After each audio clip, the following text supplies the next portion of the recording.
All right. So we start now.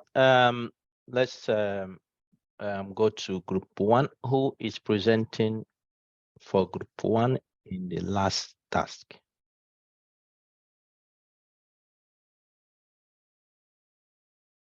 Group one, who is presenting for you? Marty, are you there? Marty, you need to unmute yourself. Yes, I am there. Are you the one presenting? You have two gadgets, so you have to mute one. There's echo. So Marty, go ahead. Go ahead. Let's do this. Okay. Okay. Can you hear me? We hear you. Okay, thank you. In our group, we agree on saying that writing, publishing help to network. It also a source of income, and it will bring promotion. When you're publishing, you will get promotion. It will help to grow in your capacity of writing. Writing is interesting, exciting, but it's challenging because you are writing, you are working with limited time for a target to reach a target. Writing is not easy, but we are really interested on it. That's why we come to attend in this course. What aspect of writing is easy? We agree to say it, the introduction part is easy to write, but the side where it is difficult is to respond to the reviewer, also to organize your paper in the line of requirement of the journal publishing. Then the last point, we took the experience of one of us. I will read for you. He said, I published many researchers in the past 5 years, and we worked in team with other colleagues, where each one had his responsibility, like advice. And for him, he reached his target because they show responsibility between all the team, and it was things was easy. This is a strategy he showed us if you want to succeed. He said again, for me, I was responsible for data analysis, and writing results, also proposal writing. And okay. He say, yes, for me, writing is challenging, especially discussion party. All Thank right. you. Thank you very much, Marty, for group one. I actually made a mistake here. Actually, this was to be from group 7 to group number 12 because group number 1 and 6 I planned for the first session. Okay, group number 7, you're there. Eman, please go ahead. Group number 8, get ready. Okay, first, thank you for this opportunity, but I want to mention something that I agreed to. Cannot hear. Hello, you Go ahead. can hear me? Yeah. Yeah, you speak louder a little bit. Yes, I take the opportunity to lead the group just to transfer our discussion to the whole participants. But I am very sorry and apologize that I cannot lead the group and take the attendance. But now for our last assignment, for why the scientific writing is important, our group agreed that it's important because it's helped us to make an impact to the world, transfer the knowledge to others, and get a promotion. The last point is to build our image as a scientist and experts and expertise in our field. The 5 benefit for us, our thought listed as this: to know the recent advances in our field. The second point, to avoid duplication of research and concentrate on the gap of knowledge. To develop our thinking way in making an argument and increase the chance of getting a job, of course. to get a problem-solving skills. The 5 phrases to describe how the scientific writing is difficult. We use only one phrase, it's tiresome, because it needs a good planning, dedication, commitment, and of course the time. The easiest part in scientific writing is putting down the outlines and writing methodology section, because it is just describing of the steps that we have taken to perform or to conduct this research. Difficult part is the reasoning, because we have to articulate what we want, what we are going to write, and also review the literature, take notes from the previous studies, and build argument. Also, we highlighted issues such as plagiarism. It's difficult because English is not our first language, and some of us have difficulty in the beginning to write. All right. All right. Yeah. Okay. For the sake of time, group number 8, I have Aloysius Kenya. Please go ahead. Aloysius, please. Unmute yourself and speak.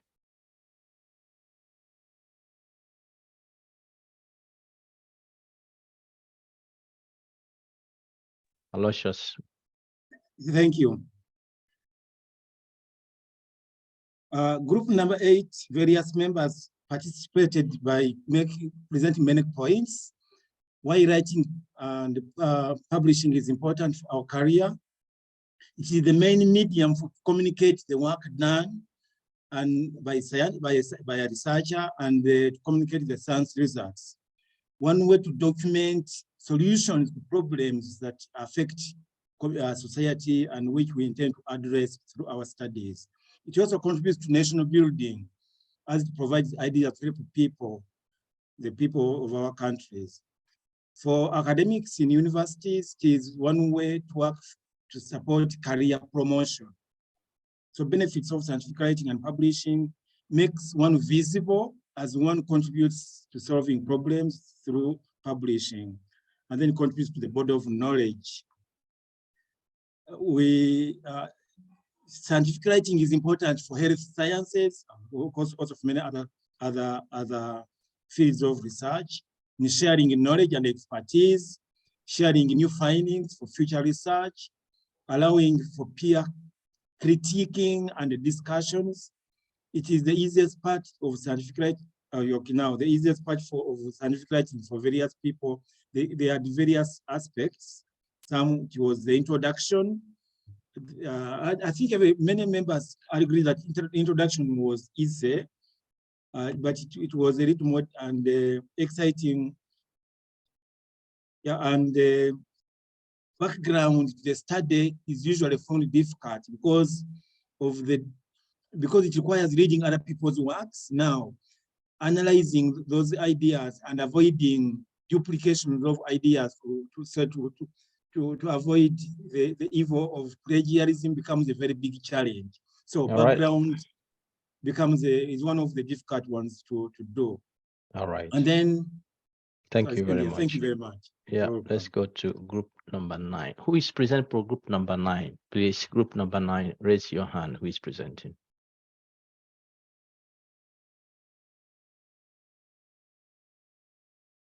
Group number 9. Group number 10. Who is present for group number 10? For group number 9, can I present? Please go on. Always be ready. Each group, always be ready. We don't need to stretch this. Just be ready. Sure. Okay, so, go ahead. So we said why question number 1, we answered that the main reason for doing that is for growing academically, but also professional growth. In some institution, you either publish or you perish. So it's an important component, but it's also sell or show as it is used as showcase for other.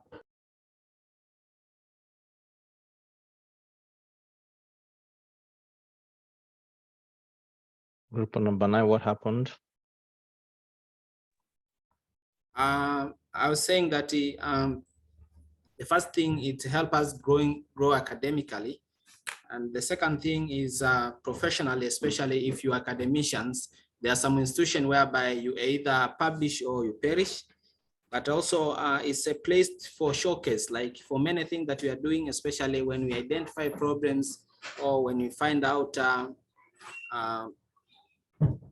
places whereby we need other people to see, like other stakeholders. So it attracts other industry to join us in different ways, but also create new knowledge and the platform for sharing. Participant in academic, it provided an area for academic discussion, intellectual discussion. For the benefit, we said it help in growing in growing academically. It creates a basis for sharing the knowledge. It exposes what we are doing, what is wrong and what is right, but also very important in changing practice, but also for the policy development. In question whereby we said what are the most important phases that we thought, and we said research writing is complicated. It is hard because of a responsibility as you grow. It is demanding, and some said it is exciting. About the challenges and which areas is very challenging and which area is easy. The exciting part for most people were results. All right. And the challenging part was especially the introduction, All the right. framework. Yes. Okay. Thank you very much, group 9. Group number 10, are you there or do we pass you? Who is presenting for group number 10? All right, group number 11. I'm here, sir, for group number 10. Please.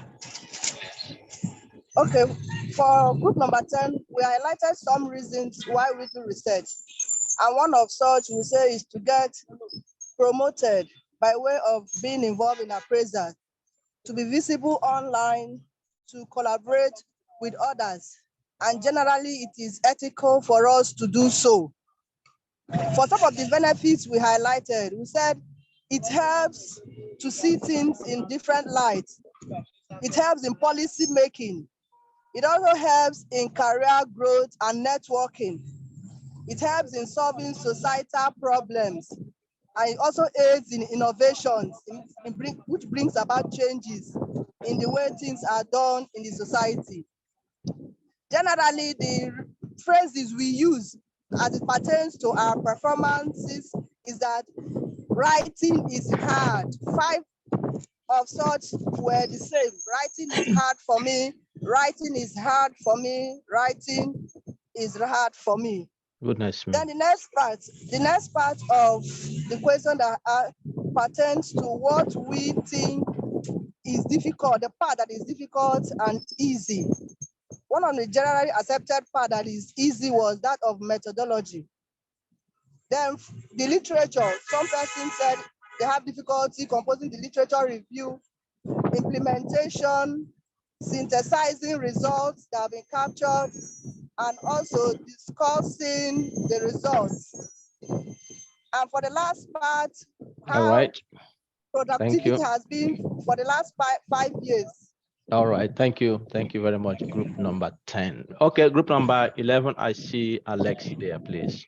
Yes, Prof, thank you so much and everyone. Group number 11, why is writing and publishing important for your scientific career? It's because the same issue, you either publish or you perish in academia, and you want to be promoted, and also you want to remain relevant in your field. And so make yourself visible. And sometimes it's a requirement for the PhD students, and you want to express yourself well. The benefits, the 5 benefits of writing, participation in economic development, make yourself visible, and also the issue of promotion in a nutshell. And the 5 phrases to describe why writing, in terms of writing experience, everyone said, oh, writing is never easy. the aspects that the group found difficult in terms of writing, presentation of findings, and also literature review, reviewing literature, particularly finding the relevant literature is never how you organize also yourself, and also getting the gap in the research easy. And English also has proven to be difficult, as some papers were rejected because of the English was not good.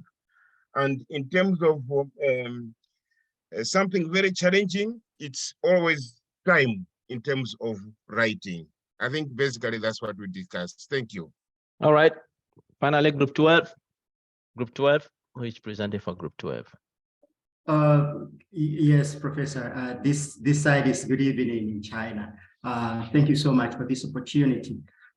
Presenting for group 12, I'm David, as usual. And on the first part, our response was that you can get a promotion. Okay, it's easy to get a promotion when you get published. It can also be used for professional development, and it also promotes the art and science and encourages others to follow through. Then it also contributes onto new ideas in that particular field. Also a way of fulfilling recommendations made by certain institutions that want you to publish or you get to perish, as have already been said by other groups. Then the benefits includes the helping the communities to understand certain situations by comparing and contrasting with others in other countries. And it helps to have a clear view of many overlooked ideas. So what it means, like you dig the hidden things to show to the public. It also improves and helps in the development of the economic development of a country. It also is another way of collaborating with others, thereby building much to your knowledge. Looking at the experiences in terms of writing and writing, the major things that came in were challenging, though exciting, but challenging and quite difficult in simple terms. All right. Writing is difficult. Writing is difficult. That is one of the common threads across the groups. Oh dear. That is a tough one. Is there anyone who enjoys writing here? It's something you enjoy? Yes, me. Yeah. Yeah. Nazi, which field are you? I'm a pathologist. Pathologist. I'm a professor, yes, at Omdurman Islamic University, Sudan. And you enjoy writing? Yes. Very much. Very. I started with a lot of difficulties. I can hear that in your voice. You like writing? Yes, okay. I like it very much. That is good. That's good. All right. I have Foluke Jegede. Foluke, you enjoy writing too? Yes, I enjoy writing. And your field is? I'm an architect. I'm into architecture. Architecture. I enjoy writing. Yes. I thought you enjoyed drawing more. Housing and human environment studies. I have Aloysius, I have Vivian, I have who shoot them plus Nazi. That is 5 people out of how many do you have in the room? 440. Okay, 6 people enjoy writing. So you can see that it's not a common thing to enjoy writing. It means that most of us are on the side of, if I had a choice, I wouldn't do this. Isn't it? But it can be a passion too. Really, you can develop it. You can develop it. And one way you can develop is what I've said before. That is through reading. If you enjoy reading, sooner or later, you will see you enjoy writing. That is a secret. I have my daughter who because of my passion of reading when I was young, and time doesn't allow me to read as much as I would. So I started buying books for her when she was 6 months old. And these books were the picture ones. So she point at this. What is this? She'll point, then she started growing. So I started buying books according to the age. And then she is into book reading. I tell you, it just transmits automatically to writing. And so writing is not an issue for her. She has written stories, she has written different kind of children's stories. And the secret is reading. If you can cultivate the culture of reading, then writing will be easier as you go on. So please, you can bring your hand down. These are the superstars we have, and I hope you are distributed well across the groups so that you can give them some tips. Please see them. You can ask them to give you some of their tips, but this is one of those. Develop the culture of reading, and then you will soon be writing. And that happens to be the secret for scientists. You need to read. So what I'm hearing today is difficult. Well, this course will give you some tips, but will not really take that away, okay? Because now you need to begin to practice and apply those principles. And this difficult, you can see that you begin to climb the mountain, begin to climb it, and it begins to become easier. All right. I will send you out again to the breakout. Don't be tired. This is what it is. All right. This is what it is. We want to be getting those information, and we have lots of those today. And we'll start now looking at those tools. But we'll continue to deliberate in the groups, continue to deliberate. And I can see that at least you begin to know the names of people, you begin to know where the countries they are from, you begin to know maybe their discipline, and attachment begins to happen. You begin to develop interest. Please make sure each group has a group coordinator. Otherwise, it will affect the whole group. So find somebody and start taking the attendance of your breakout sessions. So I will give you half an hour, and I will show my screen so that you see what I want you to discuss when you go out now. Publish or perish. Publish or perish. This is a common phrase that we see being used in different places. So in your group, what you're going to deliberate on this concept, publish or perish. What are its implications for science and for you as a scientist? Has it affected you in any way? Deliberate on also academic incentivizing, meaning that depending academic incentivizing based on publication, just based on publication, meaning that to get promotion depends on publication. To get grants, get money into your project depends on publications. Get tenure track position based on publication. What are its implications for science and scientific writing? All right, should it be abolished or be maintained? If it should be abolished, what would you suggest as an alternative? And I guess you all are struggling with these things. You all are struggling with these things. So in the next half an hour, deliberate in your group, appoint somebody as usual, and I will give you 2 minutes. The group I will appoint now, 2 minutes. Please come and share your experience, all right, these 2 issues. Let me send you out. All right, the rooms are opened. Please join your group. Hi. Okay. Welcome everyone. Group 2. Let's start with you. Tell us what you have. Just snap. Group 2.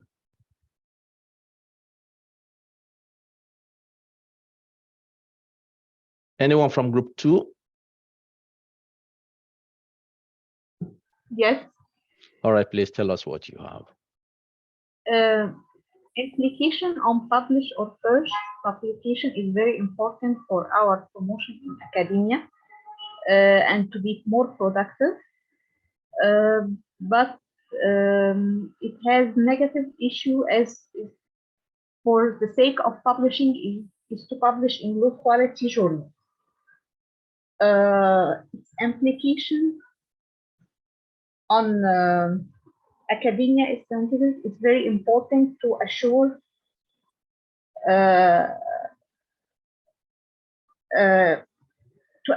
that you maintain in the production, okay, and advance of science and guarantee more grants.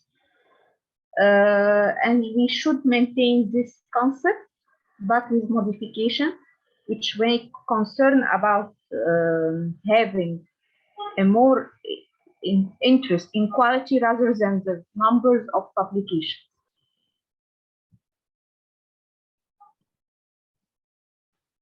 Okay.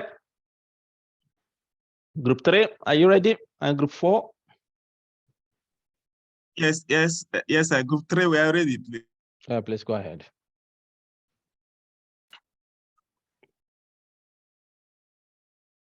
Please, can I go ahead? Go ahead, please. Group 4, get ready. Thanks so much. Yeah, so group 3, yeah, similar to what group 2 just indicated. We are of the view that publish or perish is to be maintained because it helps us to gain our academic promotion. Publishing is also one of the means of moving to the next level of any of your career, because that's very important.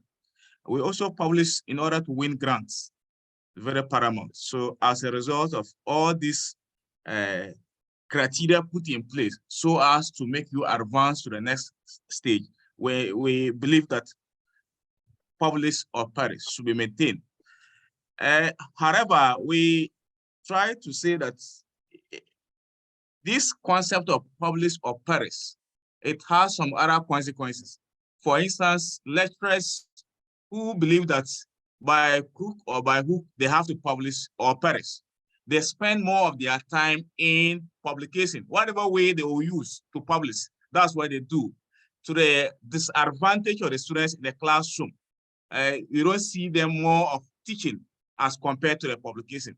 And we believe that if we review the concept to some extent, it will go a long way to help both the scientific community and the students in the classroom. And that is our position. All right. Okay. Group number 4.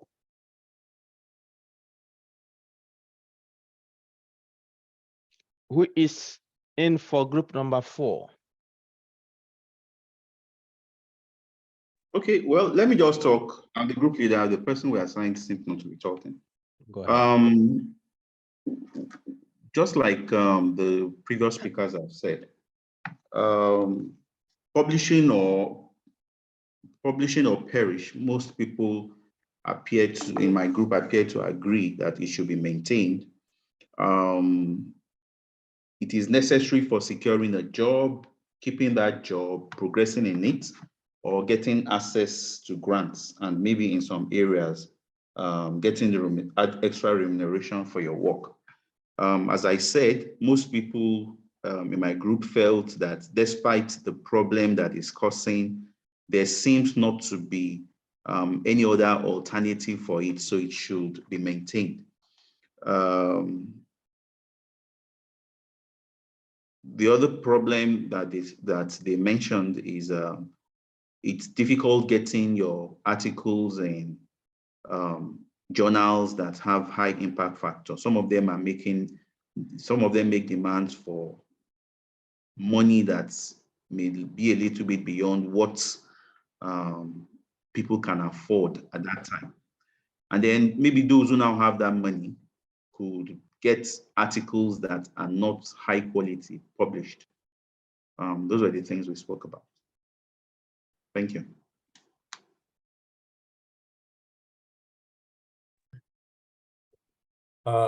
Group number 5, go ahead. Okay, for us as a group, we see that this publication or publish or perish has good and bad implications. For good, it may be good for promotion, but also the disadvantage can put scientists not concentrating on the quality of the research, can put also the stress on the scientists, which can decrease the quality of the research and can give rise to predictor journals. And sometimes takes away the scientist's incense. Or so it may work just for self-accomplishment. In regard to the academic incentive, promotion, grant, tenure based on publication, the implication can try to force mentors to publish. It can force scientists to write quality contents. Can help to fill gap of knowledge, networking, and can attract resources to university. But there's also a problem, can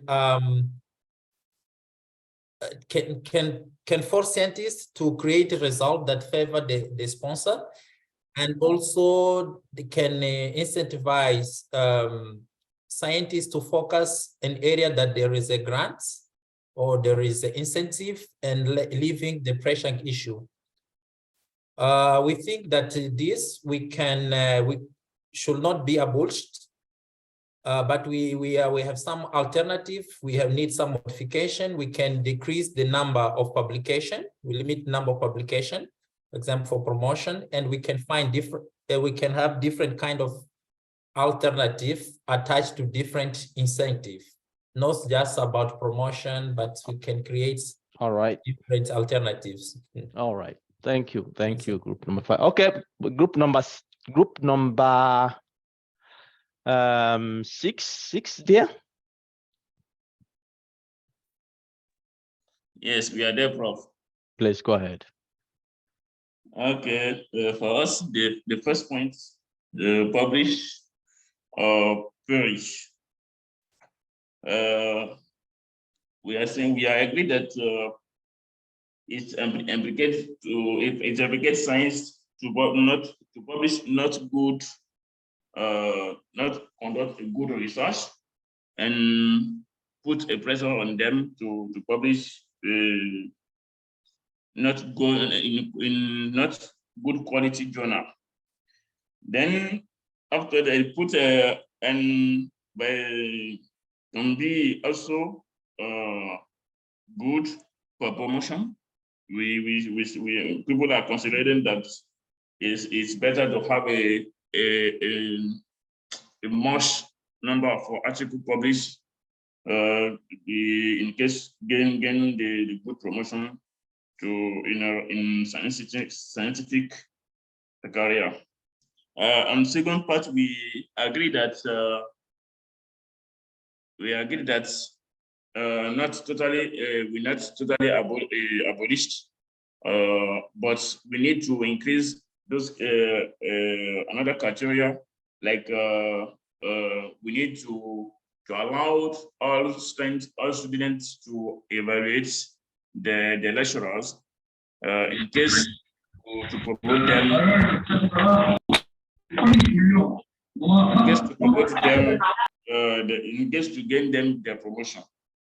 And we have a lecturer today who will come and saying that put my name on the publication, put my name on the paper that you are already right, but not participate in that research before. All right. This method needs to be abolished. This is our our game. Okay. So I have heard what you have said, and I think this is what you should continue to discuss.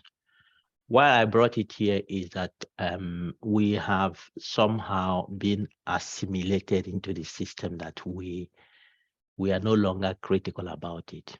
You can organize things around your institution, around your country, around where you work, to be discussing these things. You see, these systems have been made by human beings like us, all right? And any system established by human beings has problems along the way. One is that with time, it can be abused. Two is that it will always be inadequate.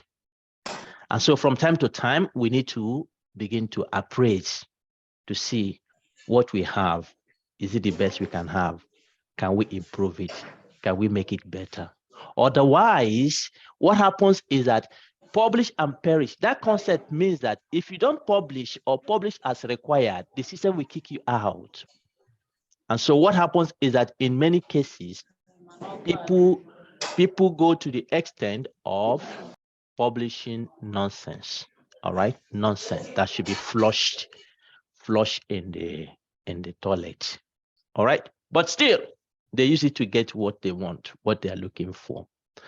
The emphasis we are laying within the framework of African Science Frontiers Initiative is doing research and publishing things that will have positive impact on our society, Africa. Please, if you are not speaking, mute yourself. All right. Before I begin to kick people, I have not kicked anybody out since morning because I told you today is the first day. People are getting used to the process, but please mute yourself so that we can have very seamless discussion. So I think what I've heard from you is that there's a possibility for overhaul of the system. Some of the requirements we have and so on and so forth need to be looked into so that we are not distracted by noise, all right? So that we can focus on quality and rather than quantity. By the emphasis on quantity, many times people publish in journals that really are useless, to use that word. So let's continue to be a discussion we will be having. You can be having in your groups, you can be having in your institutions, you can be having in your circles to think what are the best ways of really capturing what we do as scientists and how best that can be rewarded. All right, thank you. So sorry, this is the last breakout session. I will send you and bring you back and we'll continue. The last one here will be when you go to do your group project for today. All right, and I hope that it has not been boring for you. And as you can see, discussing these issues, we are able to capture a number of things. All right. The final session of what I will do today before I send you to start working on your project is some principles of writing, some principles you need to think about. All right. And in this session, I'll be talking about precision, clarity, and brevity. Sometimes your problem is not writing. Your problem is not starting writing. Your problem is not finishing writing. Your problem is not what to write. Your problem is to write it well. Yeah. Does anyone have that problem?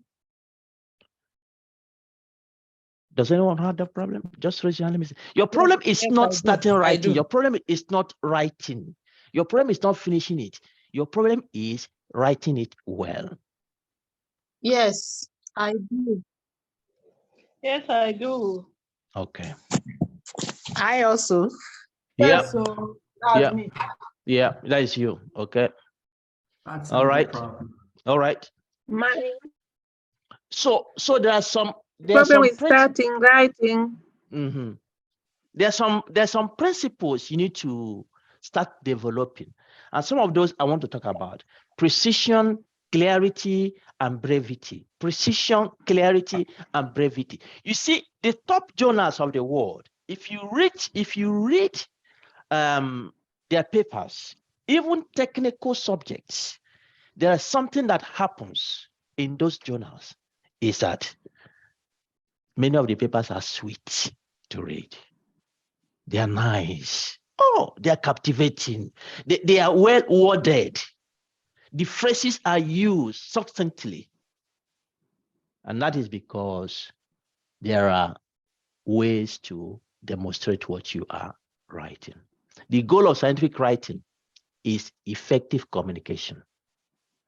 Communicating what you have done to somebody to understand what you have done and to be able to align with your idea.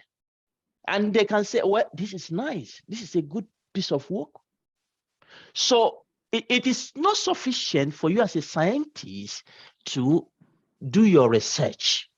It is equally very much important to communicate it precisely, clearly, and bravely, to pass the message accurately. All right. So because of that, construction of coherent and cohesive text is a necessary requirement. It is a necessary requirement. You need to pass that message in a way that is understood and appreciated. You need to construct it very well. When we do this, I will show you some examples. Some of you fail to get faculty positions. You mean applications. You don't get through because of the way you have written your motivation. I will show you example. I will use my own example because I love them. I love them. Yeah, I love them. Anyway, it's not just writing. Sometimes you need divine intervention to get you through certain bridges. Okay, but you need to do your part. You need to do your part. Somebody is still annotating for me. All right, you need to do your part. And so clarity, precision, and brevity is a requirement for you to fulfill. What is precision? Precision is expressing what you actually mean.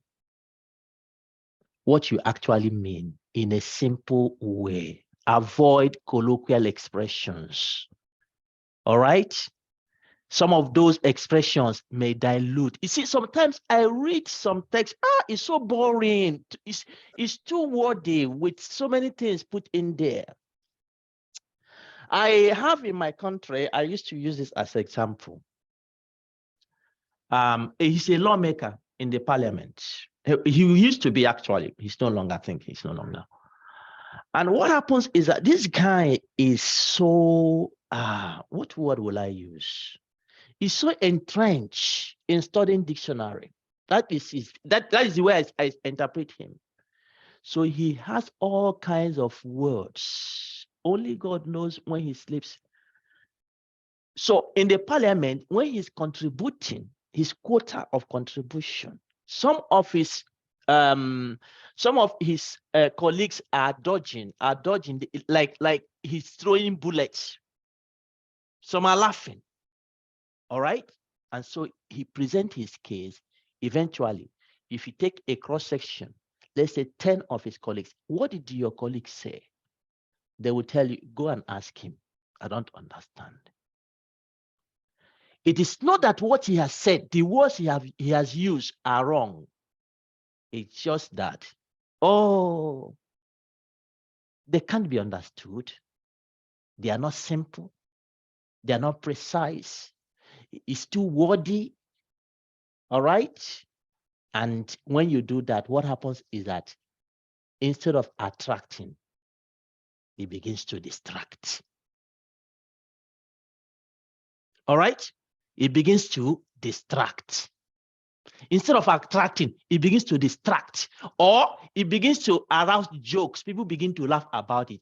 And is that your aim? To make people laugh, to make people or feel captivated? Is that your goal? No, that is not our goal. Our goal is to communicate, because we have a product that is so important that it can transform generations. And in doing that, we need to find the best way of passing that through. Perception is a principle that expresses what you exactly mean. Avoid colloquial expressions. Avoid wildcard words that dilute the meaning. All right? Yeah, you may be asking what example. I will give examples soon. Just hold it there. I will give examples soon. But I want you to capture these principles. Some of you here, your problem may be imprecision. Your problem may be that it is too wordy. Your problem may be that you don't express what you actually mean. I have read some papers, and commenting it, you see, I write so many places. What do you mean here? What do you mean here? What do you mean here? And one of the problems I see in this is when you are writing in a language that is not your first language, this problem can come. All right? When you're writing in a language that is not your first language, this problem can come. All right? Maybe you're speaking Arabic, or you're speaking Swahili, that is your first language. You know, when you want to put it in English, you think in Arabic, you think in Swahili. So bringing it to English takes a transformation. There's a transition that needs to be made there. All right? And you have to translate that. Sometimes that process of translation, you end up doing it in the wrong way. When I was trained for my PhD, we had a course, you know, and we were discussing. It was in Finland, and you know, Finns have their own language. And we are trying to discuss the concept of compliance. We are trying to discuss the issue of compliance, medication compliance. And we're looking for words. If a patient is given medication and the patient doesn't take it, what word do how would you describe that? We say, well, the patient ignores the instruction, ignores. And then this Finnish girl says, okay, we put ignorance. All right? And I said, no. Ignorance and ignore are not the same thing. All right? Ignorance means you don't know. Ignore means you know, but you refuse to act. She said, no, it's the same. Ignorance. Oh, we were in argument, okay? We're in argument, but eventually, I won the argument because we need to consult the dictionary. Her problem was she thinks in Finnish. She speaks in Finnish. Now bringing it to English, because she thinks because ignore and ignorance look alike, then they have the same meaning, but it is not. All right? So precision calls for you, any word you are using, does it provide the meaning of what you want to say? If it doesn't, then remove it. All right? Clarity. Clarity means devoid of ambiguity, simple and logical. It's devoid of ambiguity. It is simple. It is logical. All right? So you have to flee from a dark, plethoric language that conceals the main ideas. Be clear and direct. Preferably, use active voice. I did this. I did this is better than this was done. You see, you're taking ownership when you say, I did this. You're passing responsibility when you say, this was done. Are you getting the point I'm making here? Yes. Your writing may be cluttered because of these simple things. You try to use words. Sometimes people use this unclear terminologies because of filling space, but it ends up really not expressing your ideas clearly. So use active words better than using passive voice. Follow a logical order. Cohesion. Ideas are connected to one another and appear in an orderly pattern. Reinforced in writing through structure. All right, I have Chinma Olukole and then Uchechi Bliss and Usman. All right, please, you have raised your hand. Let me start with Chinma Olukole, please.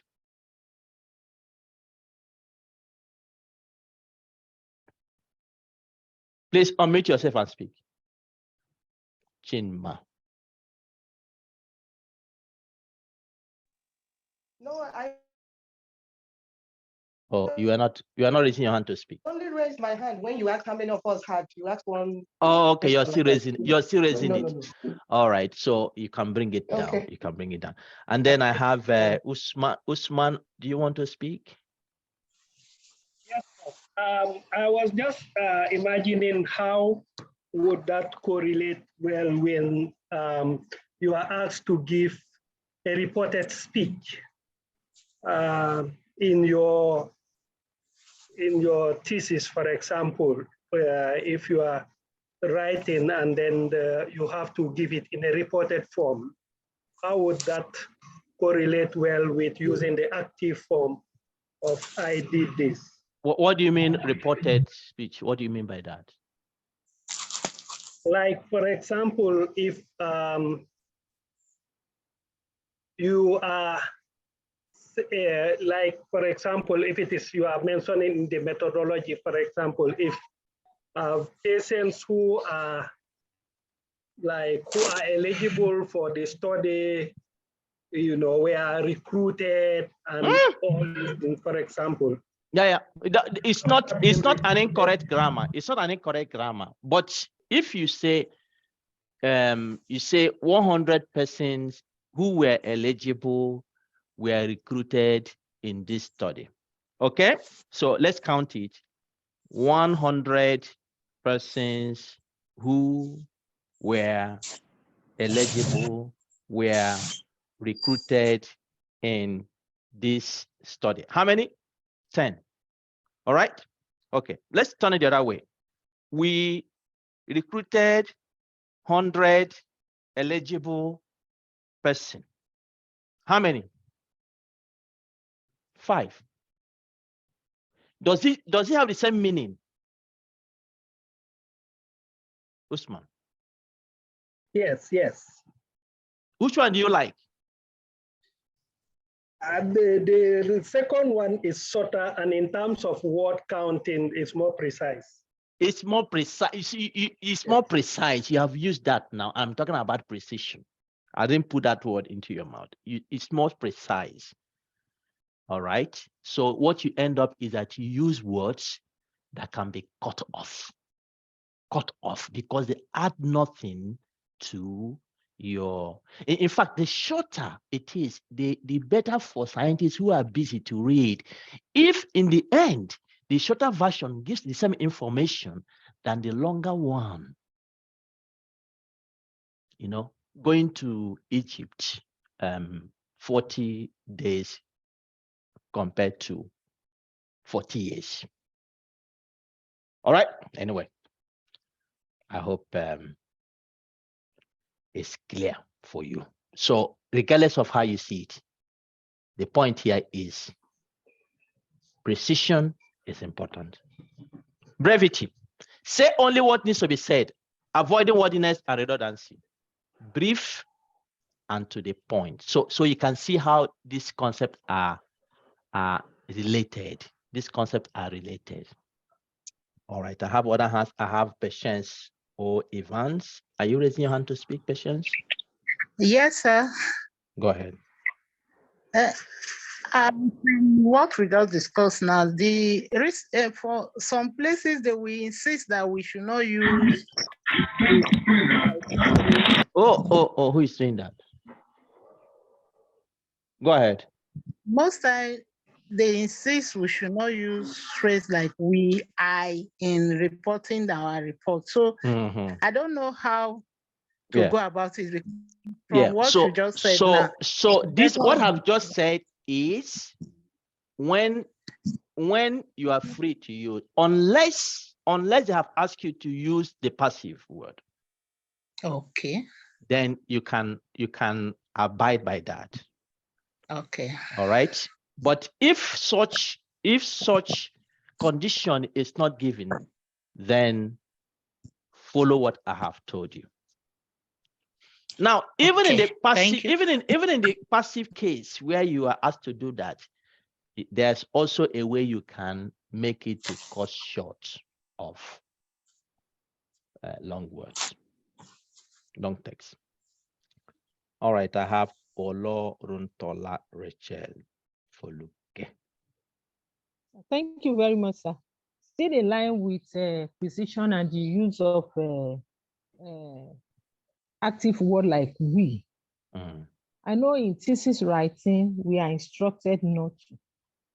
But in journal writing or in manuscript writing, is it permitted? That's the question I want to ask. Because I remember when I was running my PhD, if you use the word we, they will say you are possessive. There are how many of you? If you say I, they will say you are possessive.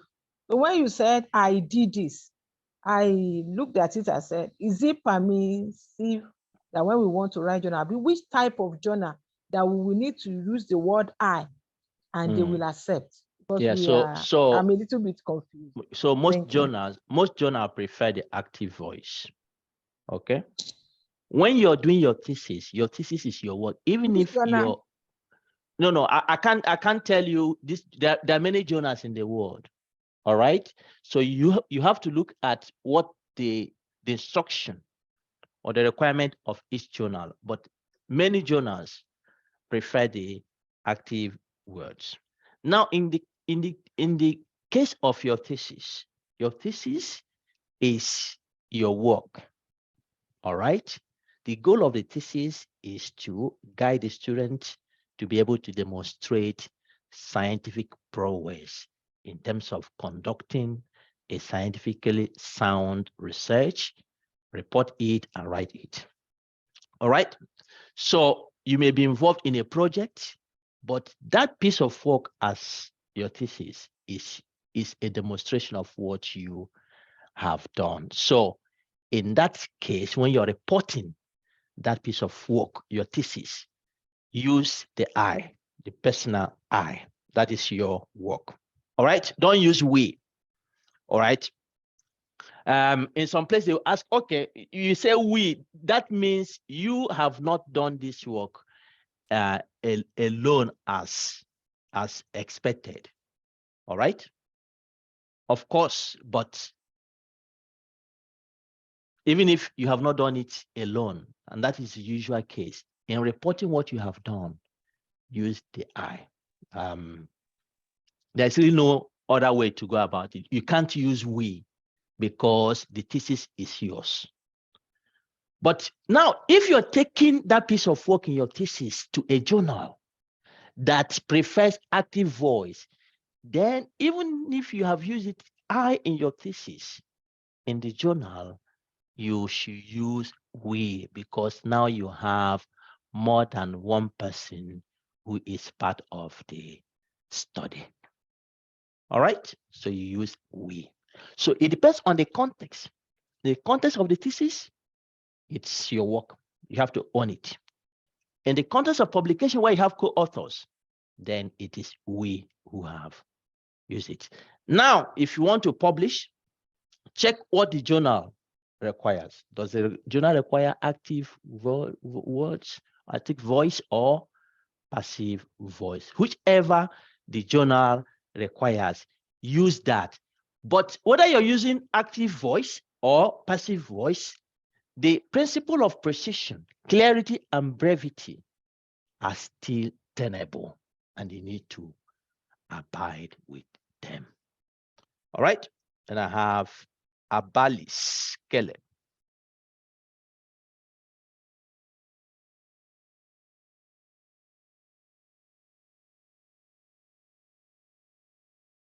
Abalis Caleb, you want to speak? All right, I have Nicholas. Nicholas, you want to talk? Yes, thank you, Prof. I just wanted to maybe get some clarity or shed some light on what you've just explained, the distinction between an active voice and a passive voice, and also the distinction between we call the first person pronoun, and maybe the second. So I and we, when we're talking about the pronouns. But when we're talking about the active and passive voice, I agree with you that in some journals, they might require you to strictly adhere to the use of the active voice. So you might not have any other choice. Again, something else that I wanted to mention is that when you're publishing, when you want to publish in a journal, and maybe it was your thesis that you presented while when you wanted to graduate, but now you're moving it over to publishing state, they might require you to use we, because now you might need to publish with other people, not only you. Thank you. Sure, thank you. All right, now examples. Some of you are asking for examples. Okay, let's look at the case of verbs, the issues of precision, clarity, and brevity. The case of verbs. You see, this is generic verb. All right, this is clear. You can see how we have moved this congested part to just one word. Came to the conclusion that. Yeah, is that familiar? Came to the conclusion that. This is just one word you are speaking there. You have 5 words. 1, 2, 3, 4, 5. Where you can reduce these 5 words to 1. Concluded. The study came to the conclusion that, or we came to the conclusion that, the study concluded. We concluded. This is the point I'm trying to make. All right. Reach a decision to, decided, underwent an examined, examined, is indicative of, indicated, performed an analysis, analyzed. All right. Clear verb, generic verb. And many of us keep on struggling with the generic verb. Now, what I'm showing you here, following the principles of precision, clarity, and brevity, is not something you do over a night.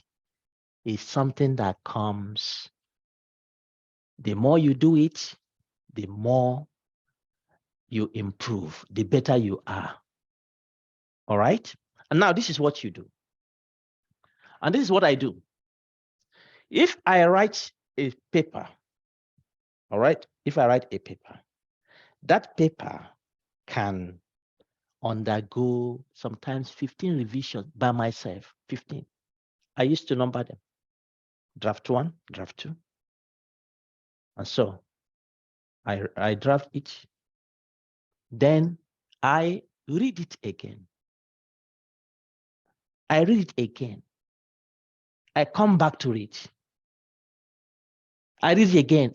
The next day or after a week, I read it again. You see, I have additional thing I can modify, I can change. And I keep doing it until I reach a saturation point where I say, now this is fine.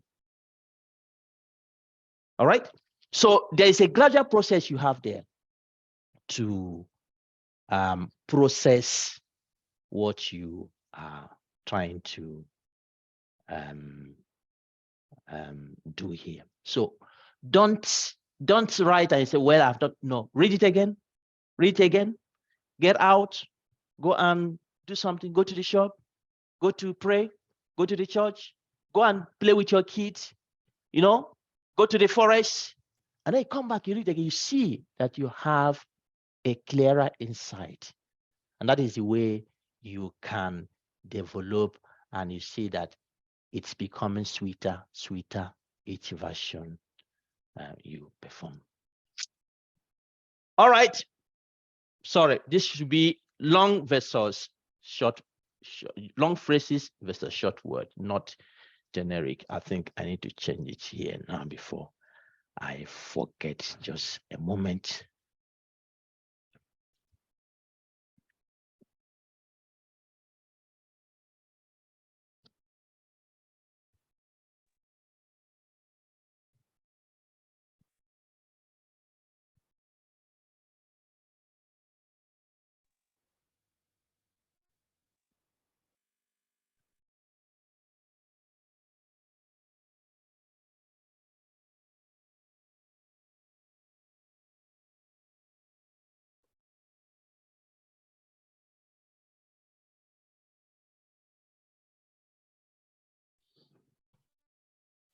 Okay. Now, long phrase versus short word. Prior to, before, in comparison with, than, or compared to, in conjunction with. Okay? These are things you can work on and cut them off.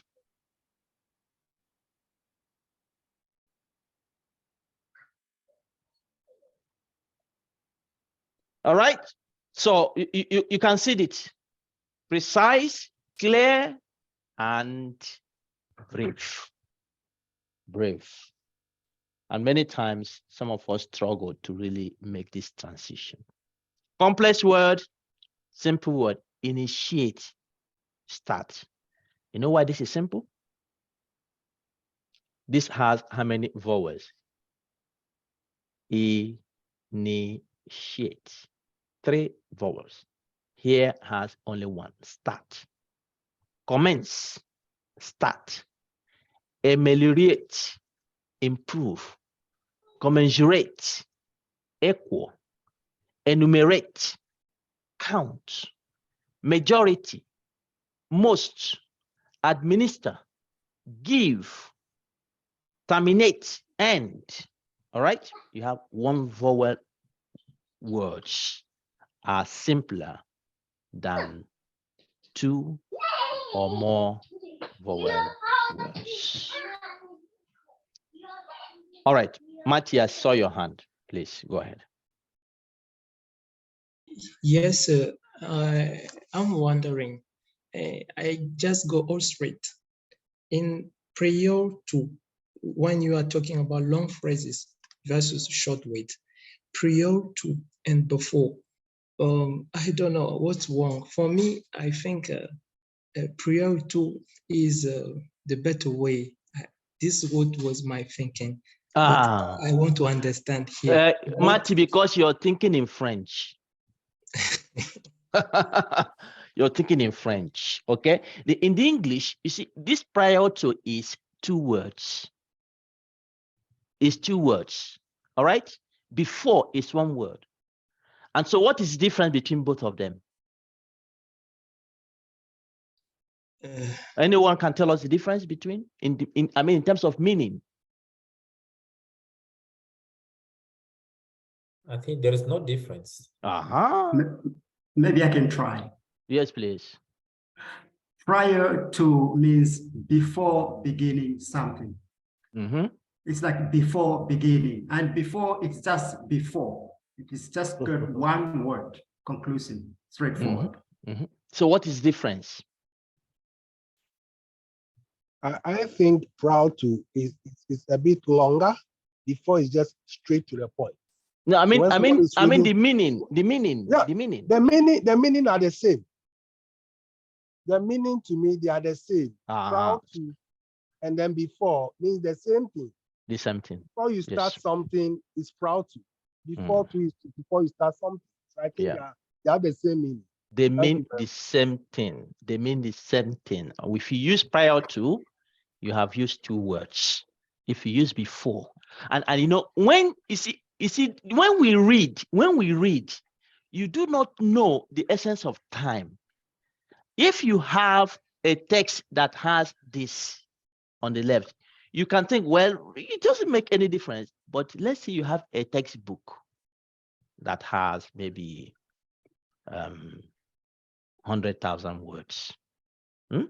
By the time you finish it, if you're using the long phrases, and you see that it takes longer time, shorter time with the short words here. Yeah, that is one. Then two is that you have populated your text with so many words that can actually be cut off. You can take them off. This is English we are dealing with. It may be in your language as well. It may be in your language as well that you have these challenges of using conjugated words to express yourself. The point here is that precision, clarity, brevity is a way of making scientists to communicate more effectively, to cut off things that are not necessary and focus on the things that are important, that make your message straightforward and easy to capture. And when you use those clear, short, and simple words, you have a clear ownership. You are forceful, and your message is easily understood. All right. I have Eman Diab, Monica, and Lyndon. Eman. Yes. Professor, my question is related to the complex versus simple word. Maybe because of my experience, I have started before using the verb start many times, but I find someone and always correct this word and use initiate, use comments because it is more academic word. So now a little bit I am confused which one I should use. And at the same time, always force us to use synonym and variation in our terms. Even if the same word or the same meaning, I have to use it again. So I need to change it to another synonym. So can you clarify this point? Yeah. To me, What field are you, Eman? Yes. What field are you? I am a pharmacist. You're a pharmacist. Yeah. Yes. You're a pharmacist. Yeah. One thing, you know, from what we are discussing, some fields have certain specific terminologies that we can't play with. So in pharmacy, you're talking about, for instance, effect of drugs. All right. So it is perhaps that in that context, initiate has been a standardized terminology that is used to describe, you know, how things start and progress. In that case, there are some exceptions that can be made. Okay. And so if it's a terminology that is used, you know, when I teach epidemiology, and I will always tell them that one of the abused words in epidemiology that even people on the street use is prevalence. You understand? Prevalence. And then we define what prevalence is. And once you have defined that, or incidence, you begin to discover that what the ordinary person means by that on the street is not actually what you imply, because there is a contextual meaning that is given to such cases. So exceptions can come when there are some field specific terminologies, and yes, you are permitted to use that when you're describing your field. Now, when you are going outside your field, then you also need to be careful not to carry over your field specific, because it may have a different meaning when you are going outside your field. All right. And so in that case, you're expected to use terminologies that people can associate with and know what they mean. I hope that is clear enough for you. All right, I have Monica. Yes, so Professor, this session has been quite educative. But in our society, people kind of respect ambiguous words over simple words. For example, and I have been able to understand with analysis you gave over simple words like prior to before. Before it's more effective, very easy to understand. Nobody will start looking at, oh, what is the meaning of prior to? And now, like this word commensurate and equal, when you're making a speech or even writing and you use equal and another person uses commensurate, people tend to believe that the person who used commensurate is more educated than the person that's used equal. Like when I don't know if you read Wole Soyinka and Chinua Achebe. Chinua Achebe used simple words and style in writing, while Soyinka used ambiguous words. Some people kind of feel that Soyinka is more, I can say, not English more than Chinua Achebe. But for me, I read a lot of Chinua Achebe's novel, and it was difficult for me to read Soyinka's novel because of the ambiguous grammar that he used. That's my contribution. Thank you. Well, thank you, Monica, for bringing these issues up. See, our society sometimes can define also. Hey, I remember when I was at the high school. Actually, I was there, and my English teacher. Who is the person?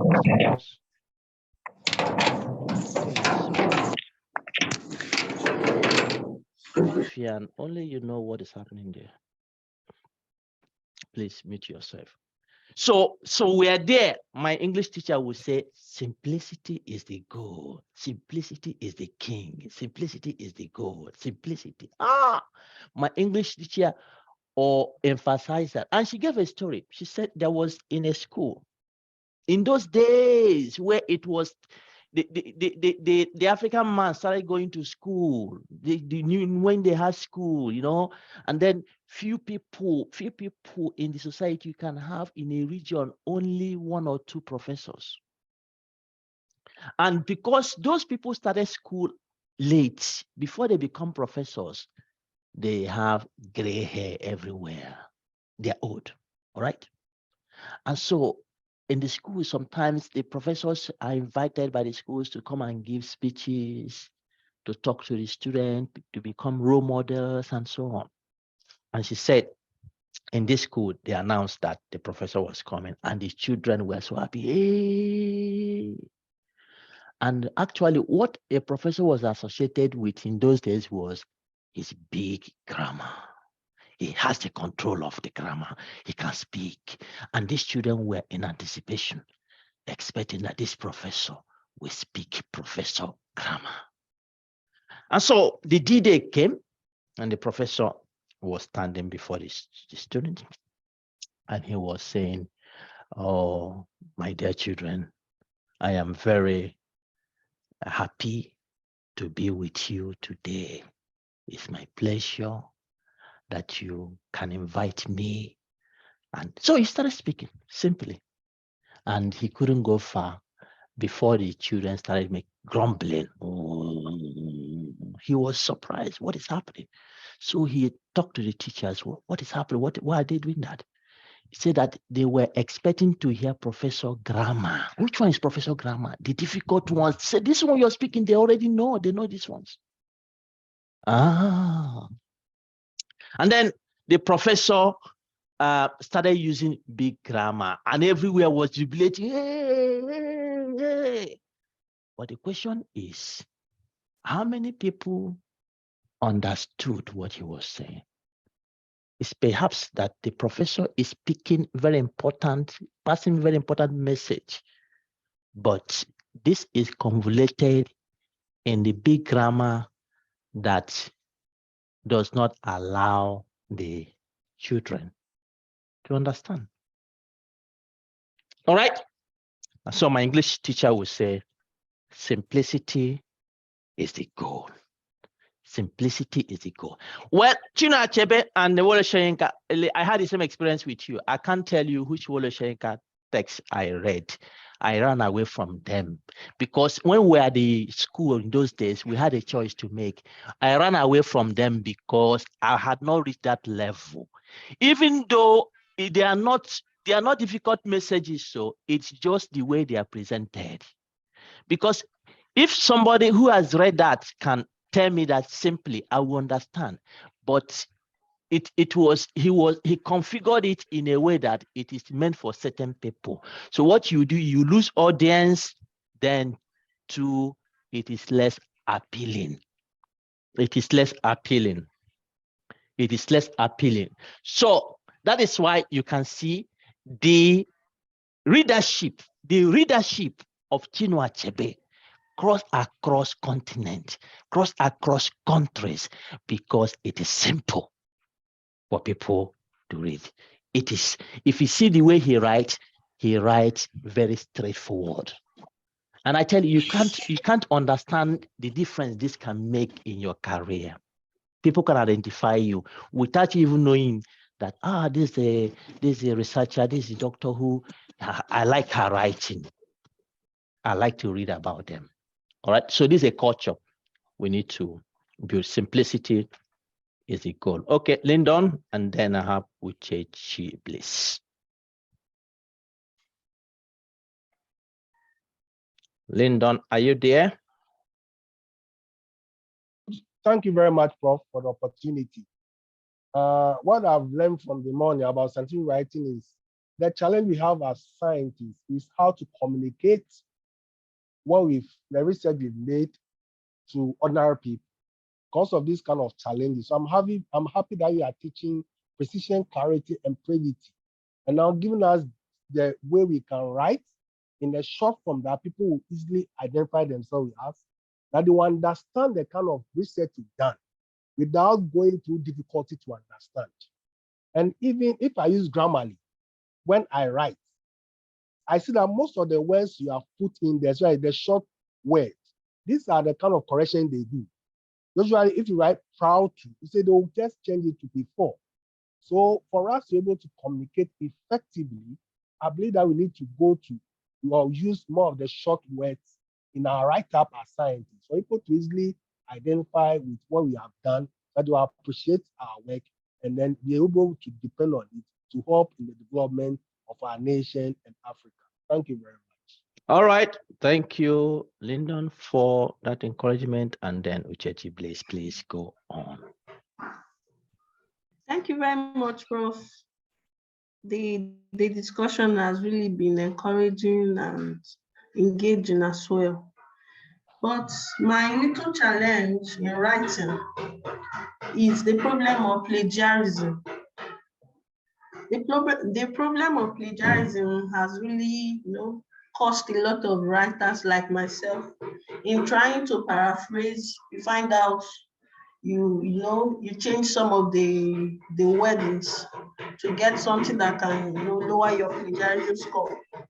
And then some of the terminologies we use as bioscientists, like for example, ameliorate and improve. You find out that most journals, especially in the medical field, and then for us in the biochemistry, we use more of ameliorate, administer, and all that. I don't know what your take is on this, Prof. Yeah, is Or the same, generally, is the just happen to same, be. yeah, is the same thing I have said. If some terminologies are discipline oriented, use them. All right. If some terminologies are discipline oriented, that is what is a standard in your field. Use them. All right. Prof. Yeah. So, but otherwise, don't go and use those terminologies when you don't need to use them, when you have simpler words, terminologies you can use. So that is the thing I will give you. And plagiarism. The issue of plagiarism is a big one. It's a big one. And it's good that you mentioned it here because we didn't cover it in this course. But that is a sound of warning to every scientist. And that is one thing I have said, read and read. When you read, you derive understanding. The first thing you ask yourself is, what is this person saying? And even to your own text, what is this person saying? What am I saying? Do I understand what I'm saying? All right. And the only way you can demonstrate understanding is to write down what you have read in your own words. All right. Write down what you have read in your own words. If you can't write it in your own words, then you have a problem. If there is temptation to take it as the person has written it, you can't express it in your own word, then you have a problem. It is either that you have not understood, or perhaps the text is complicated. And what we are teaching here today is simplicity. Simplicity. So avoid plagiarism. That is not your calling. It's not your portion. All right. Read and write it according to the understanding you have had. And I think that will make life easier for all of us. All right, let me continue. Otherwise, we will habits, writing strategies and sources. Habits cultivated and lived by scientists can make or mar their writing success. Positive habits. Define your writing time. When do you write best? In the morning, when everywhere is quiet. In the night, when everybody has gone to bed. In the supermarket, where there's noise. On the tree, where there is wind and breeze. Or where? In the forest, where the birds are singing. Define your time and define your place, your environment. Write first and edit later. Don't add this, it doesn't look nice. I will not, or the way it's not coming out well. No, just keep writing. Just keep writing. Write the nonsense. Write the nonsense. And you discover that the more you write the nonsense and you come back, you look at it, you can then refine them. Write first, edit later. Don't be writing and you're editing. Write the nonsense first, and then you edit later. Use triggers to develop a productive writing habit. What do you do, or what makes you to write? What makes you to write? My daughter, I mentioned, she likes listening to music while she's writing. You know, I mean, she developed this herself. Initially, I had issues with her. I said, this will distract you. But I discovered that she manages it well. In fact, she doesn't have it. Goodness me, she's not coordinated. All right? The soft music. She wears her earpiece, the soft music in her ear. Then she's writing. So use triggers to develop a productive writing habit. Personally, I cannot stay in a place I'm reading, I'm writing for more than an hour. All right? When I do it, after 1 hour, I go around, I move around the neighborhood, I move around my office, I move, I go, then I come back. It may be 10 minutes, maybe 15 minutes, it may be 5 minutes, but I get energy. Just moving away from there and coming back, I get energy to trigger. Be accountable. It means that if you have planned to do things, do them. If you have planned to start writing at 6 o'clock, do that. Be accountable to yourself. Make sure you keep to your words. Make sure you keep to your timetable. Seek feedback and ask for what you want. A scientist, perhaps your husband, your wife, your child, your brother, your sister, maybe there, share your thoughts, read what you have written to them and ask them, do you understand? Do you at least, they may be technical, but you can ask, do you understand what I'm doing, what I've written? All right. Think about what you are writing outside of your scheduled writing time. Practice, practice, practice. That is the only way you can make it. You have to practice. All right. Manage your self-talk about writing. Reevaluate your writing practice often. Reevaluate your writing practice often to ensure that you are on track. You are on track. All right. Negative habits. Avoidance strategy. I will. You keep procrastinate. I will write it. I will just not today. And I will do tomorrow. Tomorrow turns to next week. Next week turns to next month. Next month, then it continues like that. Start writing. Don't avoid it. Distractions, inability to focus. Yeah. Some people like chocolate. Some people like things, distractions that are out there. And once they start, if there are things distracting you outside, you close the windows and start doing it. Writer's block. Sorry, this is block. Let me change this. Writer's block. Does anyone know what that means? No. Can you go back again, please, sir? Do you see it? Yes. Yeah. I have. Yes, we do. Miriam, you know what that means? You want to say?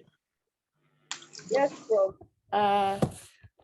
What I understand by writer's block, there are some times when you start writing and you just lost concentration or anything on what you are writing. So mostly what I do is sometimes I switch around what I'm doing. Probably maybe I'm writing on something presently and I just feel blocked, no idea is coming or I feel stuck. I can switch to another assignment or I can leave everything and just take a break and walk around. All right, that is what it is. When you come to that saturation point, nothing is coming, nothing is going. You are just there. Some people are stubborn people.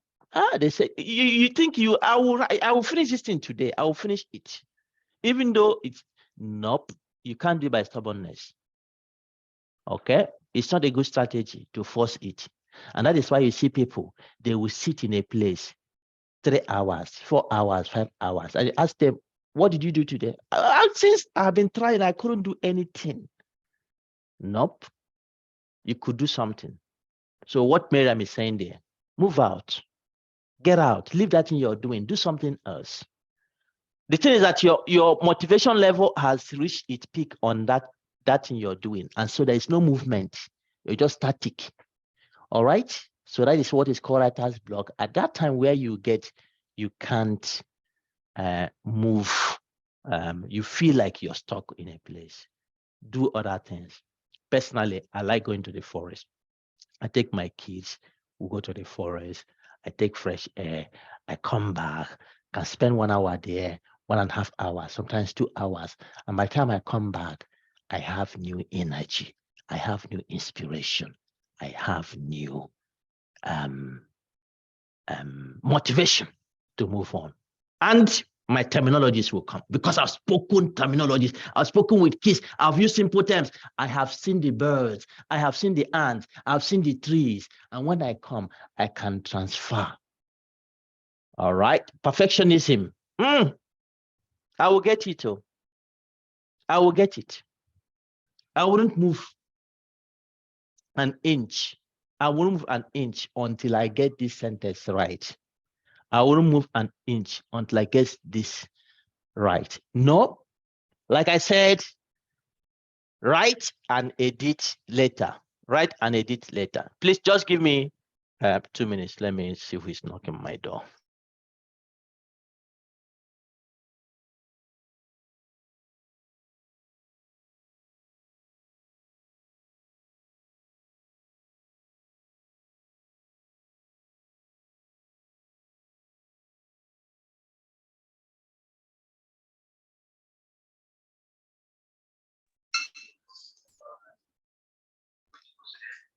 Perché esma mostra, ma di moangi, e si flavo di posti e si che vi moangi, non hai di famosa, e andiamo a milionare.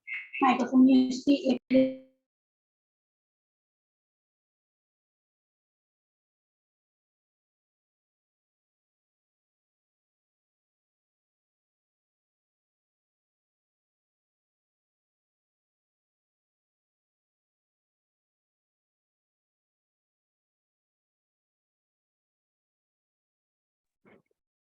All right. Okay. So thank you for waiting. Fear of criticism.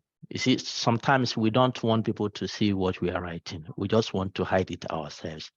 That is not a way to grow. You wouldn't grow. We criticize. When you're criticized, then you improve. All right?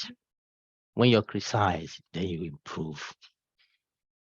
All right. Reluctance to revise. So these are negative things. Don't cultivate any of it. If you have them, I know that many of us here have the negative one than the positive ones. Yes or no? No, sir. Yes. No, yeah. okay. I see somebody saying no. All right. All right. Maybe I'm not telling the truth. But I can see that your voice has been overpowered by the other voices. Okay. So many of us have the negative ones than the positive ones. That is the reality of what we're doing. All right. I have Habimana, please. Yes, please. Thank you very much, Prof, for a great really work that you are inspiring us as a new generation for getting involved in this new science and how can we address scientifically our issues from our daily practice. I wish that I just want to comment that for me, I like to receive the negative comment, especially once I'm dealing with the scientific issues, because those negative feedback used to help me to reflect more on what can I improve, even to take me back to go searching other information for be familiar with what is not known. Thank you very much. All right, thank you, Habimana. I have Ichoma Ife Ora, please. Snap. All right. Yeah, thank you, Prof. Please, I don't know if you could go back on the use of triggers to develop a productive writing habit, as well as self-talk. I really didn't get what you said there. Thank you very much. Yeah, what is your trigger? I was talking about my daughter using music. All right, that gives her motivation. It makes her to write more and more. All right, yours may be go and swim, or go to the code. So things that will make you to start and maintain your tempo and writing. Those are triggers you can use to motivate and keep your writing tempo. Yeah, so manage your self-talk, meaning that talk less and do more of the writing. Okay, that is the summary of the point there. All right. So my second question, please, sir, from your experience over the years writing, is there kind of an average time, that, for example, if you write for 2 hours, you get tired, you're not getting it right. Some people can write for 10 hours. Is there an average to it or something? Or is it what works for you? Or is this something you strive to do more? Just give me a minute. Do you hear me? Yes, I do. Yes, I do. Okay. Just give me a minute. Let me sort this something.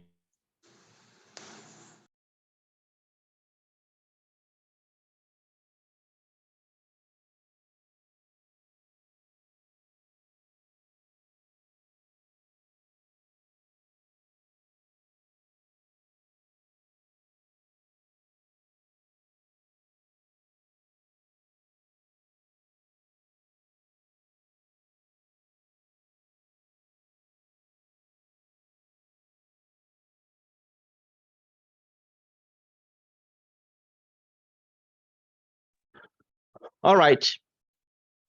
So the point there is that for me, as I said, 1 hour is an average time. I have to stay in a place. Otherwise, I reach a saturation point and I have to move out. I have to move around. I have to do something else and come back to it. And this varies from person to person. All right. And the fact is that it's not so much how long you have stayed in a place that makes it productive. It's actually the efficiency of the time you use.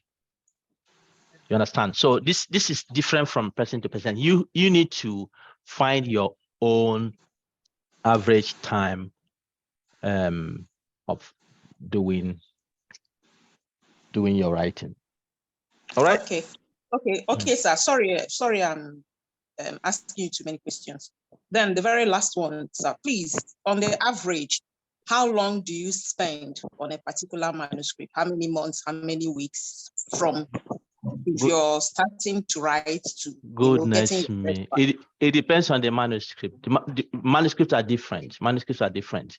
And of course, nowadays I don't write so much. My student and researchers are the ones, right? But it depends on how, sometimes you have complex findings, all right? And then you need to take time to explain them. You need to take time to explain them. So it depends. But if it's a simple one, it can take, if I dedicate a day, I can finish one in a day.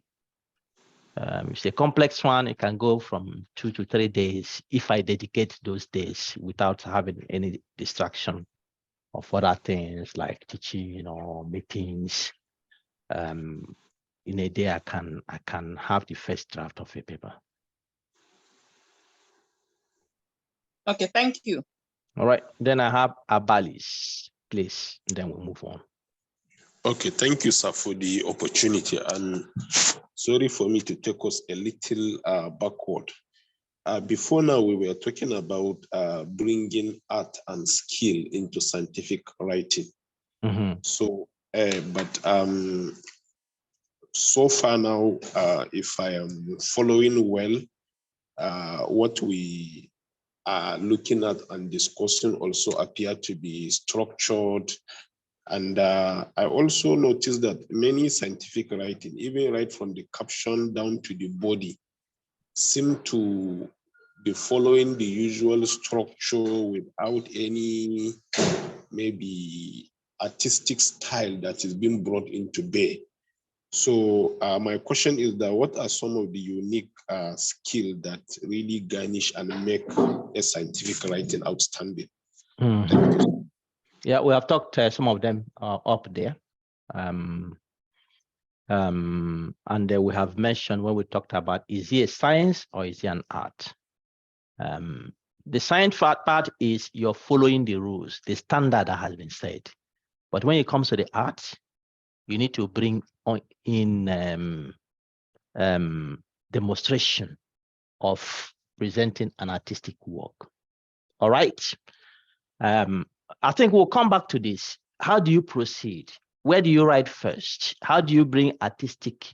And part of the artistic aspect is what we have discussed in precision, in clarity, in brevity, using the right words and expressing yourself that way. Then you can go on to sentence construction. All right, how do I put this sentence? Can I modify it? So the artistic part is having those aspects of precision, clarity, and brevity, and always trying to refine it. Don't make it an end. Make it a process that you can refine. You can refine. This sentence, can I change it? That is where your artistic acumen comes in to make your text better and sweet to learn. All right. So you see what is down here? The scariest moment is always just before you start. Your desire to write grows with writing. Yep. There is no other way. Almost all good writing begins with terrible first efforts. You need to start somewhere. My ideas usually come not at my desk writing, but in the midst of living. Can you imagine that? Amateurs sit and wait for inspiration. Oh, goodness me. The rest of us just get up and go to work. Amateur, sit and wait. Is there anyone who waits for inspiration here? Yes. I do that. Inspiration. But I'm willing to change now. Inspiration. I'm waiting for so you inspiration. can't even wait for inspiration. Where does it come from? Yes. Where does inspiration come from? Publish or perish.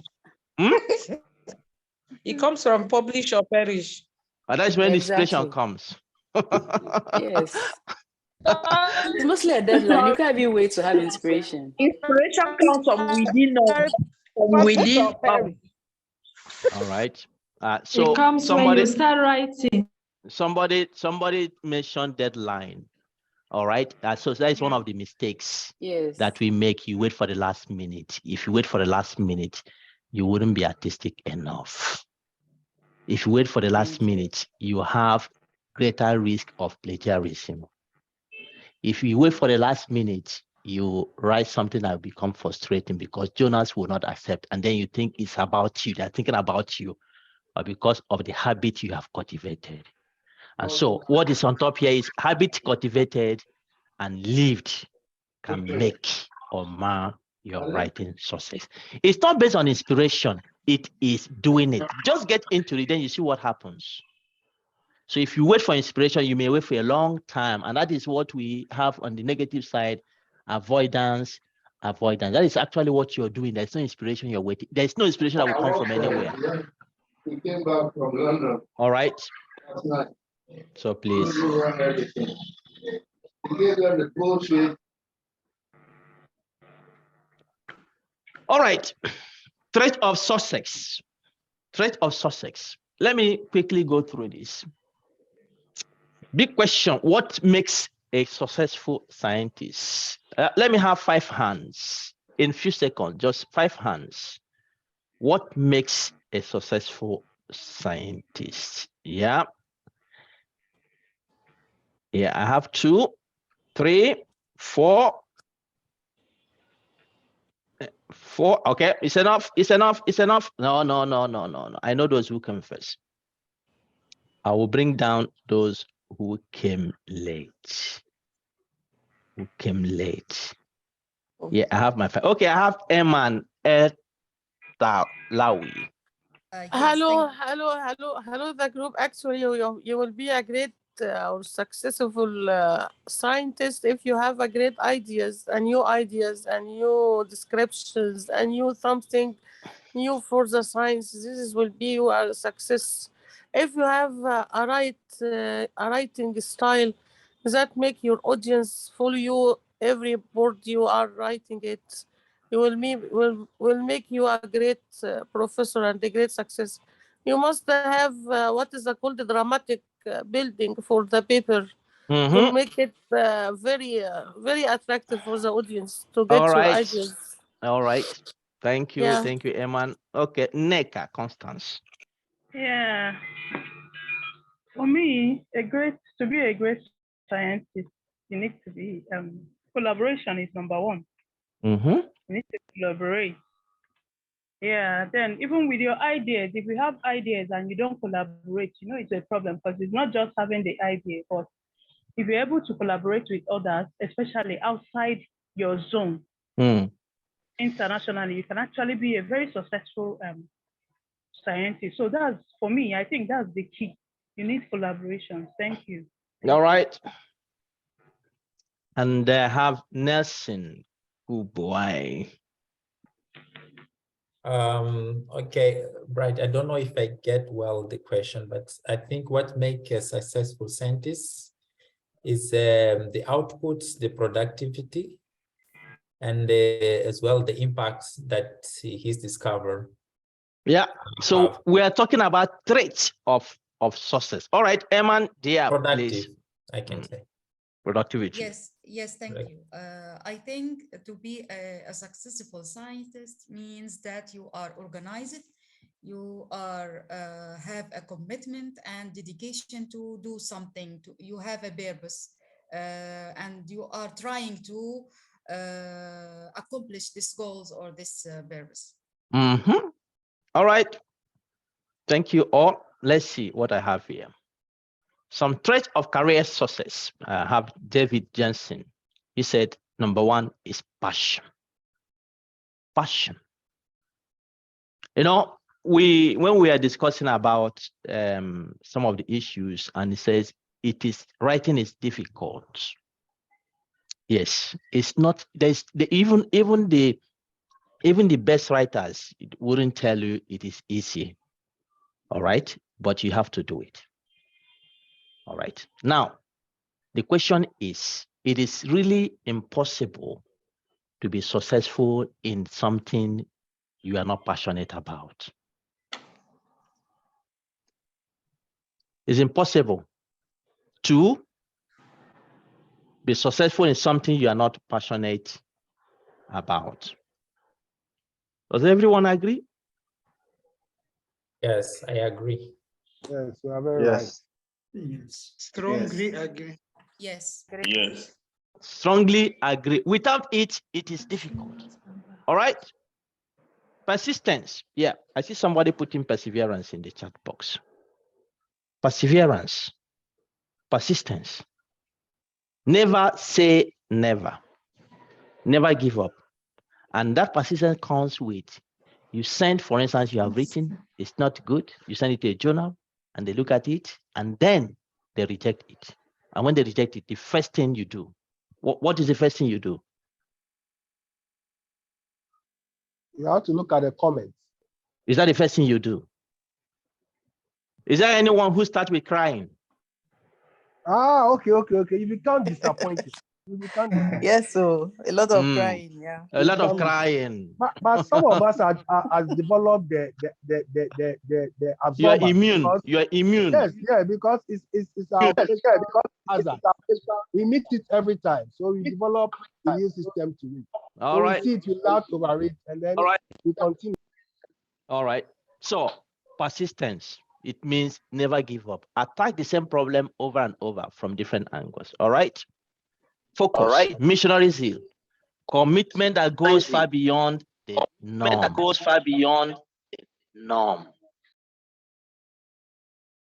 Is that it's not good to listen to yourself speaking. I don't know how you feel about that. All right. You feel somehow. Is it me talking? So commitment that goes far beyond the norm. Single-minded pursuit. Focus. Distractions will not bring the best out of you. Inner beliefs. Positive inner beliefs set the stage for success. Successful scientists believe in their work and they have a mental attitude that things will work out for them regardless of the problem they face. Flexibility. Look at the problem from other directions. Without flexibility, you will hit a wall. You will hit a wall. All right. Network. Not afraid. Somebody mentioned that. to reach out. You cannot do it alone. And critical thinking, ability to reason well. Take action, combine critical analysis with forward momentum. All right, other ones, curiosity, open to failure. We have the SFI tips and tricks. One of those was on failure. One of those was on ignorance. All right, patience, courage, detail-oriented, creative, communicative, open-minded. These are some of the issues that you need to do. Prof, your screen is not shared. My screen is sharing. It's not sharing? Are you not seeing it? I'm seeing it. We can see it. All right. All right. Some people's networks are stable. Maybe Great. it's me that is not visible. Yeah. But I can't see it. Yeah. So it's from your side, not my side. Okay. I have Rhoda Buge, please. I've just finished talking. Oh, you are the one that said, okay. Yeah. All right. So passion. Why do you do what you do? Is important to. All right, atomic habits. I want to tell you a story of what atomic habits can do. And when we talk about atomic habit, we're talking about the little changes you can make from different areas of your life that eventually can result to big impact. Little changes resulting into big impact. This is a story, a life story of the British cycling team. It's a story of success revolution. All right. It all started in 2003. A man called Dave Brailsford was the hero. And what happens? The British cycling team, over 100 years before 2003, has been swimming in mediocrity, failure, disappointment. Nothing was happening. Because what you used to measure success is success itself. All right. So during this period, they have just won one gold medal in Olympic Games, and that was in 1908. All right. So in 2003 was 95 years exactly. And their performance was so poor that top European bike producers refused to sell their bikes to this team because nobody wants to associate with negativity. All right. Something happened. In 2003, Dave Brailsford was recruited and he started a journey, a sweet journey, a journey that made a difference. That today, the British cycling team, during the time Brailsford was there, changed a story. Why am I bringing this? Perhaps you have been swimming in mediocrity as well in your writing. There's so much tears you cry because there is so much rejection that come with your paper. You write, it doesn't look good. You write, Jonas reject it. You write, you are not making, your colleagues have moved ahead of you, but you have no good publication history because of poor writing. Yeah, we are not alone.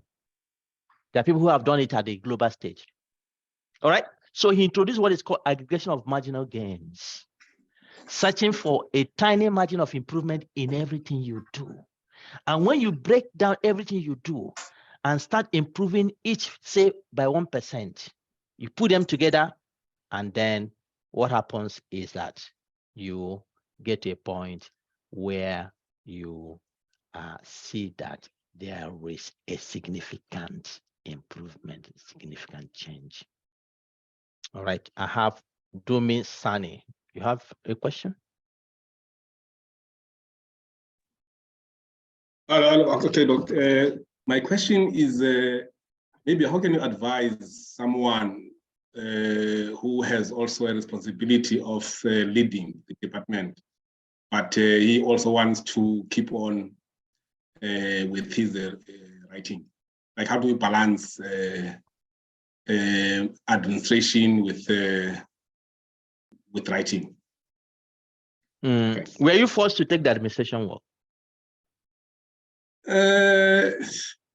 You like not it? For like not for, but it was one also of the requirements. One needs to be to have also some, yeah, you need to have that experience. Yes, yes. Yeah. It's not so easy to balance. And in any part of the world, once you venture into administration, then your science, your productivity will go down. And that is what happens everywhere in the world. Okay? And that is why you need to, first of all, try to build a track record before you venture into administration. If you have a choice, like me, recently my department invited me. They wanted to ask me to say I should lead the international affair for my department. So what I asked them was to give me the job description, what it entails. And when I looked at it, I said, no, I won't go. Yeah, it's not I wouldn't do it ever. But at this stage, I'm not at the stage of taking that responsibility because it's going to stiffen me from the science I love to do, the teaching I love to do. And so let me generate my profile first so that once I move, then I know, because it will affect my productivity. And if it affects me, it's not affecting me so much because I have built a profile. But the reality is that if you venture into administration, then productivity must go down. There are no two ways about it. The other way you can do it, to try to maintain some profile, is collaboration. Collaboration is important. In certain situations, you can't run away from administration at all, because some universities are not as big as others, so few hands to manage things. So, but you can engage in collaboration. All right, if you get in collaboration, some productivity will still be coming up. But if not, if you think you don't have any collaboration, you can't live without administration, then find a way to do it. Find a way to write. If you like write, if you like doing research, find a way to combine it. I can't give you the best strategy because this differs from person to person. But in my case, I know that if I taken that opportunity, it will affect me. And I said no to it so that I can do what I am passionate about. And perhaps in certain stage of my career, I can go back to that. All right. Thank you, Prof. Thanks. Edward. Yes, so thank you so much, Prof. Prof, I wanted to add up to the traits of success.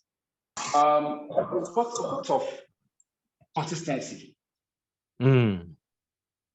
Yes, consistent, because I didn't see that part of the one that you listed. Then I think being consistent would also go a long way in influencing how successful you could be. You are absolutely right. Absolutely. Consistency is very important. Please do it over and over again. Don't give up doing it and maintain the same standard. All right. Okay, so Dave Brailsford started this journey, and what happened?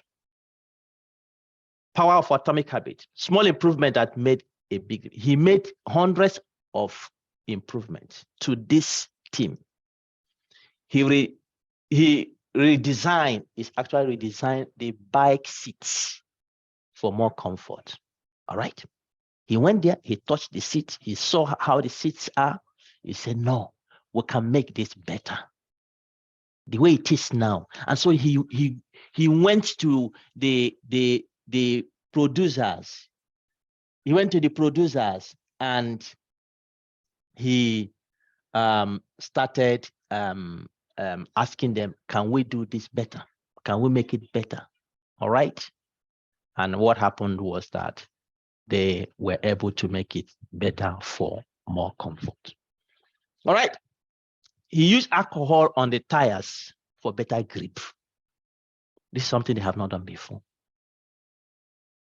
He electrically hit their shorts, what they wear, all right, to maintain ideal temperature. He tested various fabrics to see which one works well best for them. The outdoor riders switched to indoor suits because they were lighter and more aerodynamic. He tested different massage gels which gave fastest muscle recovery, and they used that. He hired a medical doctor to teach the riders best ways to wash their hands to reduce cold. Can you imagine that? Just to wash the hand, the medical doctor was hired.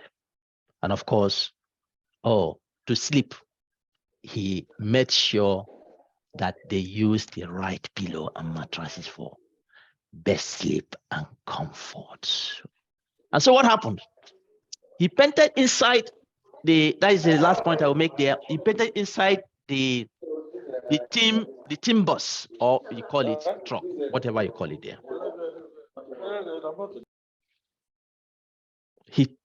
He painted it white to be able to identify any spot of dust. All right. And what happened? The result came faster than they thought. These tiny changes made an impact. The first one is that I told you in 100 years, they were only able to win 1 gold medal. So Dave Brailsford was employed in 2003. He worked with this team for 5 years. In 2008, what happened? They went to Beijing, Olympics there, and in 5 years of his working with this team, in that tournament, they won 60% of the gold medals that was present there. 60% of the gold medal. Not adding one more, 60% of the gold medal. 4 years after that, they set 9 Olympic records and 7 world records. 5 years after they won 60% of this. And in France, they have not won before. In 6 years, they scattered places there. And between 2007 and 2017, this team made 178 world championships, 6 Olympic or Paralympic gold medals, and 5 Tour de France victories. Today, this era is known as the most successful run in cycling history.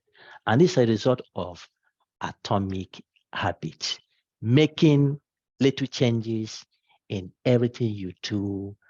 And when you put them together, you aggregate them, they can result in a sweeping, significant effect. So your writing has the same process. The time you write, the habit you have, what you write, when you write, how you write, you can make necessary changes that without your consciousness, you can see improvement happening and you can get there where you are. And more importantly, we can communicate well. as scientists so that our society can be in a better situation. All right, that is it for me today. What's the time? Oh, we'll have 20 minutes to the time. All right, so you can go to your group now, but I have one hand, can take Ijeoma, and then we send it to your group to start thinking about your project. I have given you everything that you need. You have the data, you have the question. Now what you need to do is begin to see how you are going to clean that data, process it, analyze it, and then from tomorrow, we're going to begin to get into the nitty-gritty. How do you approach reporting of the work you have done? All right. Ijeoma has raised her hand down, and I have Patience O. Evans, please. Patience. Yes, sir. For the project, sir, the download I made from Google, I saw an Excel document. What are we supposed to do with that? Yeah, so read, that's why I said make the Google Drive your friend. Read instructions there. The instructions are, they have given it clearly. And I hope everybody, you are in group 6, so speak with your group members so that you can sort that out. Okay, sir. Yeah, the instructions are very clear. All right. Yeah, Ijeoma, please.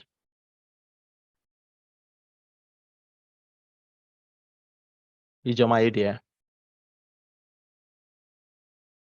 Yes, okay, yeah. Thank you very much for the opportunity. I have a question and a comment, or 2 questions. Regarding the story you just told us about cycling in Europe. For me, it's quite surprising to me that I didn't see among the list of the small atomic steps that they took. I didn't see in those ones where it talks to the point that kind of addressed the cyclist's mind or motivation or something. I was thinking that that would be an important part of their success story. Then secondly, I also realized, I've been thinking, it appears that in this side of the world, there's a kind of disconnect between our science and implementation, in the sense that in the Western world, I see that science or research drives what they do. They do research before they act. But here it's as if even what you find out or what we try to find out doesn't make, we just write for the sake of writing without, the purpose to make an actual impact. Or even when you try to make that actual impact, the policymakers, they don't listen. So I don't know, that's my thoughts. I don't know if you can say anything to that, please. Yeah, Thank you. I mean, did you start today with us, Ijeoma? I told you I kept on being knocked out. Okay. So that was where we started. We started from the point of how can we become more resourceful to the society? How can what we do become tool for societal change? So you missed that point, but that is what it is. And my expectation or conclusion from what you have said is that Ijeoma, you are now motivated to be the change you actually want. Is that what you're saying? Yeah. All right, you're laughing. It's very serious. I'm not laughing. Yes. Okay. Yes. That is why we're here. We want to be the change we are expecting to happen, and that is what it should be. So I agree with you. And for the atomic habit, yes, I told you they made hundreds of those psychological and physical and so on and so forth before they got to where they are. So I didn't mention everything, but some of those you noted were part of what they did. All right, let me send it to your group, everyone, so that you can start brainstorming on what next. And please Once the course is over, I will have other meetings along the way. So you can find how you can meet. You can take Google Meet, you can have WhatsApp calls, you can just meet. You have your group, just meet and then work on your project once the class is over. But you can use the remaining time to start brainstorming on how you are going to approach your task. All right. So if you have not put your group number here, then it's impossible to send you. So please put your group number, and those who have done that, you can join your group now. The rooms are open.